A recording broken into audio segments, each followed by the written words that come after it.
go hiking with our Spanish teacher to Mount Falcon. We decided to go on a castle trail, and the castle we saw was designed by self-made millionaire Hughes Locomotive Company, John Walker. He was born near Pittsburgh, but it's Colorado where he did all of his stuff. In 1909, Walker started construction for his castle for his wife and children. It included 10 bedrooms, 8 fireplaces, a music room, an observation deck, a library, and a servants' quarter. Next one. When tragedy struck.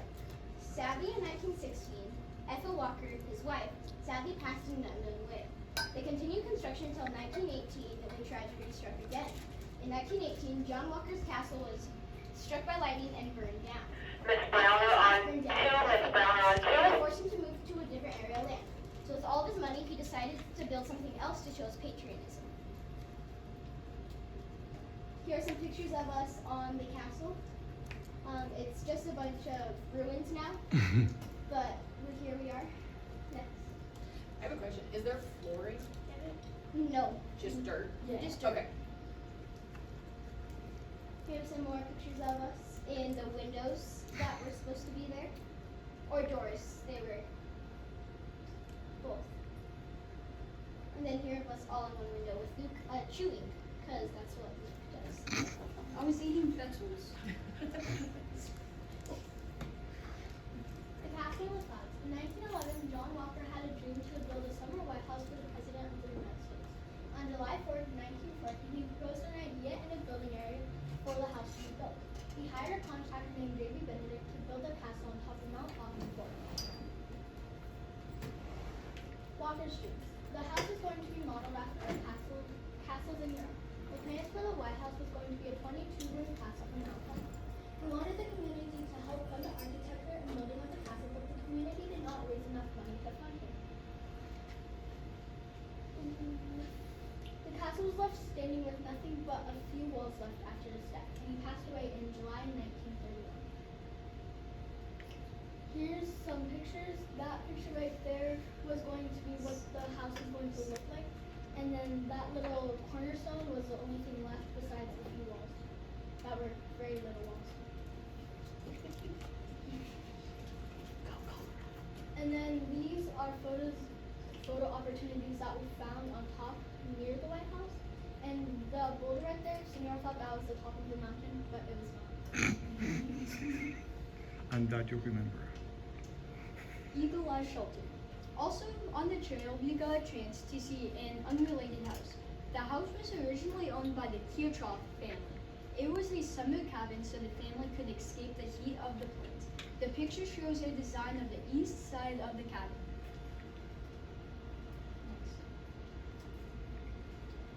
This summer cabin was turned into an open space where you can enjoy a picnic in 1984.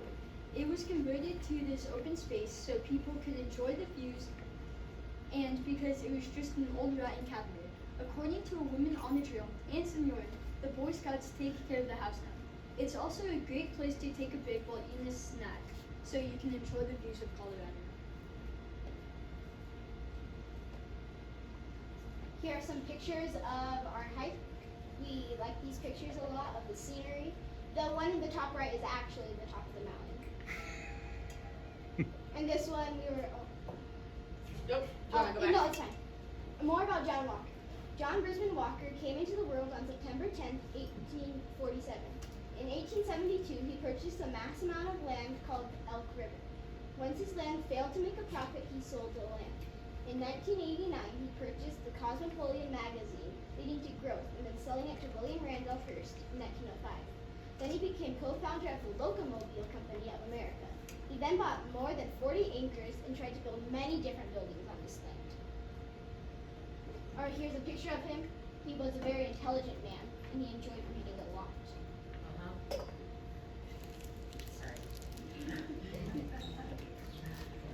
I think that's a pretty normal historical truth about a lot of people that make a big difference is that they were voracious readers. Red Rocks is his political queen. Walker also had the idea to build an outdoor concert hall, and he called it the Garden of the Texans. We now call it Red Rocks. He also unsuccessfully ran for Congress in 1987. We could not find any more information,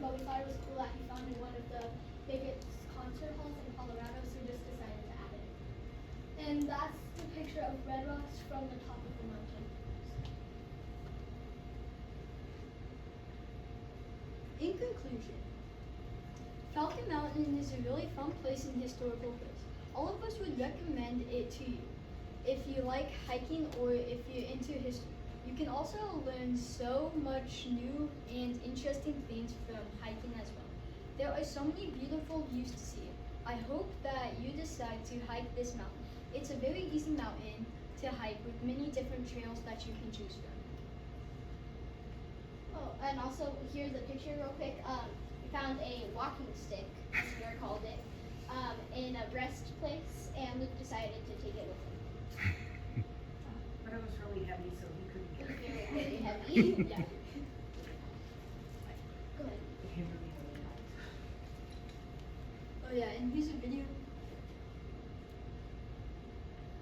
About $1 a day, this new company will ship you compostable zipper bags and give you food trash bags for life. Fact, Americans use over 100 billion plastic bags. I'm Jamie Z, and this is Jefferson County, Colorado.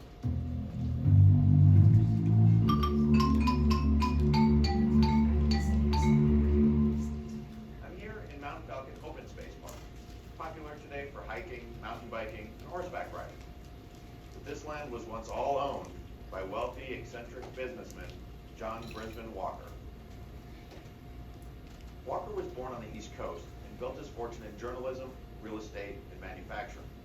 He owned Cosmopolitan magazine for a time and became an automobile manufacturer. He came to Colorado on the Department of Agriculture appointment and eventually ended up here, just outside the town of Morrison.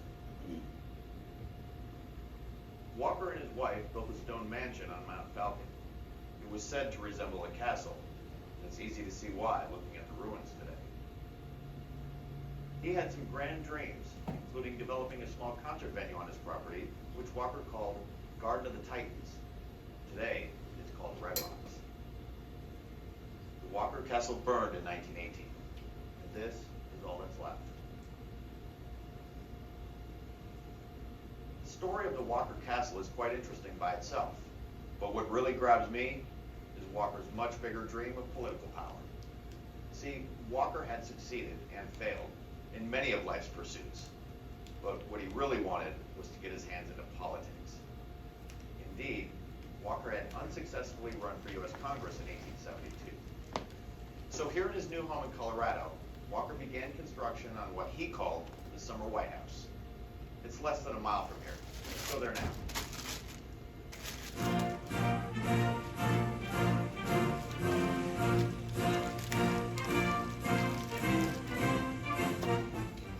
This is the site which was to become the summer vacation home for U.S. presidents. Construction began in 1911 with this impressive cornerstone. Walker attempted to raise funds, notably by collecting dimes and pennies from school children. But with the onset of World War I, the death of his wife in 1916, and the destruction of his mansion by fire, the Summer White House project was abandoned. Walker gave up his Colorado dreams and returned to the East Coast. He died in 1931. The Summer White House was never built, but Red Rocks would go on to become globally acclaimed. And look at the view our presidents would have if Walker had succeeded. Thanks for watching. I'll see you around. I'm gonna bet if Roosevelt had been, like, Theodore Roosevelt had been president, that would have been built. That would have been finished, for sure. Sorry. All right, guys. Any questions you want to ask these guys about their hike? Or Senor and Mrs. Felker were both with them on the hike, as well as Ms. Santiago. So your teachers will hang out with you outside of school.